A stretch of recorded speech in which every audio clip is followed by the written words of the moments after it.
Isang mapagpalang araw po sa inyong lahat. Ngayon po ay May 7, 2026. Webes sa ikalimang linggo ng Pasko ng Pagkabuhay.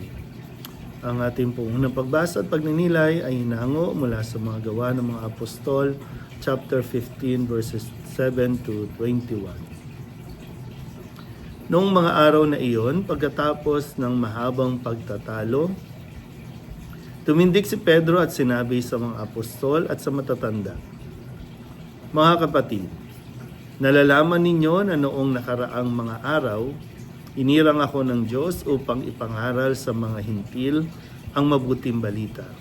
At sila na may sumampalataya. At ang Diyos na nakasasaliksik ng puso ang nagpatotoo na tulad natin, sila'y tinatanggap niya ng pagkalooban sila ng Espiritu Santo. Iisa ang tingin ng Diyos sa kanila at sa atin. Nilinis din niya ang kanilang mga puso sapagkat nanalig sila kay Hesukristo. Bakit ba marunong pa kayo sa Diyos? Ba't ninyo ipinapapasan sa mga alagad ang isang dalahing mabigat na hindi natin napasan ni ng ating mga magulang?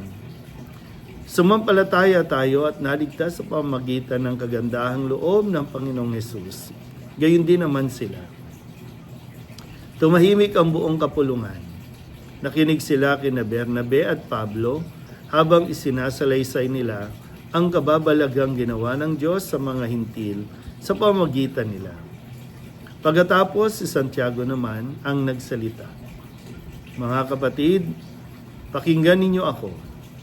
Katatapos pa lamang isalaysay ni Simon ang unang pagtatawag ng Diyos sa mga hintil upang sila rin ay maging bayan niya, ayon sa hula ng mga propeta.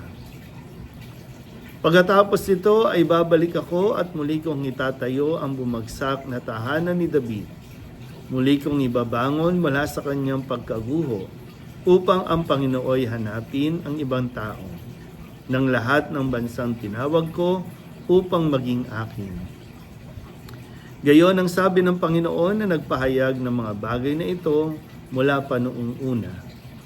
Kaya't ang pasya ko'y huwag nating ligaligin ang mga hintil na lumalapit sa Diyos. Sa halip, sulatan natin sila na huwag kakain ng anumang inihandog sa Diyos-Diyosan. Huwag makikiapid, huwag kakain ng hayop na binigti at ng dugo. Sapagkat mula pa ng unang panahon, ang kautusan ni Moises ay binabasa sa mga sinagoga tuwing araw ng pamamahinga at ipinangangaral ang kanyang salita sa bawat bayan. Ang salita ng Diyos. Muli po, isang mapagpalang araw sa inyo po lahat. Gaya po ng ating mga nasusubaybayan mula sa unang pagbasa, ay ngayon, kumbaga, nasolusyonan na ang kanilang isa sa mga naging suliranin ng unang simbahan. At ito nga ay yung pagsunod ng mga hintil sa tradisyon at kultura ng mga Hudyo. Usapin tungkol sa pagtutuli. No? Dito, nabuo ang isang solusyon na hindi sila dapat pilitin sa ganitong gawain dahil ang pinakamahalaga naman talaga ay ang pananampalataya sa ating Panginoon. No? Hindi tayo, kumbaga, pwede sabihin, hindi tayo maililigtas ng ating mga nakasanayang gawin. Hindi tayo maililigtas ng mga ritual na ating ginagawa. Dahil, kumbaga, sa dulo ay antitinan pa rin kung paano naging malinis ang ating puso at kung gaano tayo naging katatag sa ating pananampalataya, no? Sa ating pagsasabuhay ng mga aral at turo ni Kristo. Yun naman yung magiging basihan, no? Hindi yung mga panlabas ng mga practices.